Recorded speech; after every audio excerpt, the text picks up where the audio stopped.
arrived in Tripoli, it was essentially a waiting game. We knew that there were a number of these auctions going on in a variety of different locations, and we knew that they happened once or twice a month. It was, I think, probably the longest few days, among the longest few days of my life, waiting to hear whether this was actually happening. We needed to push to try and get access to those people. There are 1 to 2 of these auctions every month, and that there is one happening in the next few hours. So we're gonna... I don't honestly know what I was expecting going in. I think I couldn't figure out how you could mentally process selling other human beings. And then when we heard them speaking about these people that they were selling as merchandise, it made sense, because you need a certain degree of cognitive dissonance. You have to dehumanize someone. Finally, it's time to move.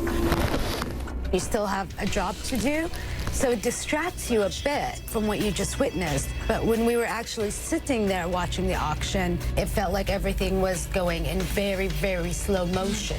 There were Shalom, shalom, family. The intro came in a little late. I just wanted to say Thawada for everybody tuning in, and call out Haya by Shimya Shai, which means all praises to the Most High in the name of his son. Thank y'all for being here with me today to tune in to this. Today's video, as you see, we discussing the slavery that was going on in Libya, as far as I can tell, even up to this year. And then we're going to go on to what happened this year. And then we're going to go on into detail about if God did this or not. Regardless of what Libya has done, I'm still praying for them during their time of disaster. So without further ado, let's get into it. all the things that we knew we needed to hit as journalists, getting him to use the word auction on our audio to confirm that it's an auction, getting the auctioneer to confirm that they had sold 12 people on that night, having all of that as evidence. If there's also want to take us to Italy. I remember being outside in the car park of the detention centre, and I went round the corner, and there was this massive room, and the front was open to the elements. And ostensibly, it was a cage, right? It was a wire cage, and people were looking at you from the other side. And I remember thinking, you know, if there was a single gorilla in there, people would think, how sad. He hasn't got a lot of room. And then it turns out there were over 1,000 people in there. Every day in an environment like that counts. Not being able to take a good shower, sitting there and not having the food you need, being thirsty. So every hour counts. Leaving them behind in an enclosed space like that and not being able to help, because you can't help one of them. You'd have to help all 1,000 plus within that, because you can't just go to a few people and be like, how can I help you? You really need to help them all. Just take us home. No food, no chicken. There was a point where Alex and I were interviewing Victory, the 21-year-old who'd been enslaved, and I was overwhelmed because Victory was overwhelmed.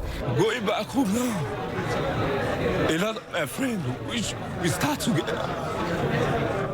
His dream was to be a designer. He wanted to come to Italy and work as a stylist, and maybe one day work with Dolce & Gabbana, and it was such a relatable dream. And why not? Because he's African? And why not? Exactly. I think this is the first story in a long time where I had nightmares. There was just something really fundamentally heartbreaking about people's dreams being exploited in that way. I think we were all thinking that, you know, we just hope we can do justice to this. Derna is a city in ruins, with 11,300 of its people confirmed killed and a further 10,100 missing, presumed dead. Survivors of the flood in this city in eastern Libya feel abandoned in a country that survived years of civil war. ما فيش مساعدات، ما فيش دولة، ما فيش no مساعدات، no فيش مساعدات.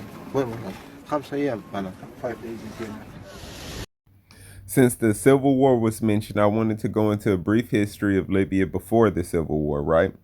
Muammar Mohammed Abu Manyar al-Gaddafi was a Libyan revolutionary, politician and political theorist who ruled Libya from 1969 until his assassination in 2011 by rebel forces. It's reported that the last thing he said while begging for his life was, "What did I ever do to you?" Okay, so I wanted to put this out there. They say he's reportedly was a dictator and a socialist and was a person known for bombing buildings and other things by the Western world and the powers that be. But he was also known as the person who wanted to unify Africa and bring Africa together, create their own currency. He's actually given a lot of credit for the unification of Africa that has already started since his death, since his assassination. He provoked the Western powers. He disappeared, and after his fall, Libya fell into slavery, which is what we were covering. Storm Daniel brought heavy rain to Libya last weekend, but it was the collapse of two dams built in the 1970s above Derna that triggered the catastrophe. Engineers blame years of neglect. During these 45 years, we should have about 10 dams behind the second one to help.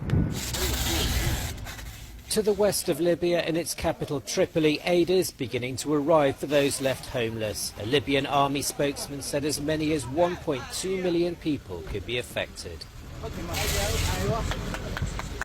First, I want to start off by saying I do not wish no disaster on anybody, so prayers up for Libya.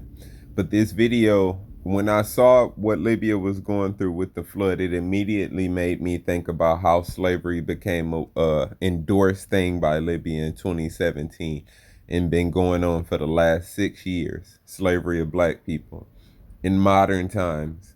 And then this big flood happened. So I'm going to let y'all say what y'all have to say about this in a comment. With that, I just want to say thank everybody for tuning in. Thawada, Kaula Haya by Shimya Shia, which is all praises to the Most High in the name of his son. And man, if you like the video, hit the like button, comment, subscribe, share it. Let's get it going. And Barakatah. Peace out. Until the next one. Peace.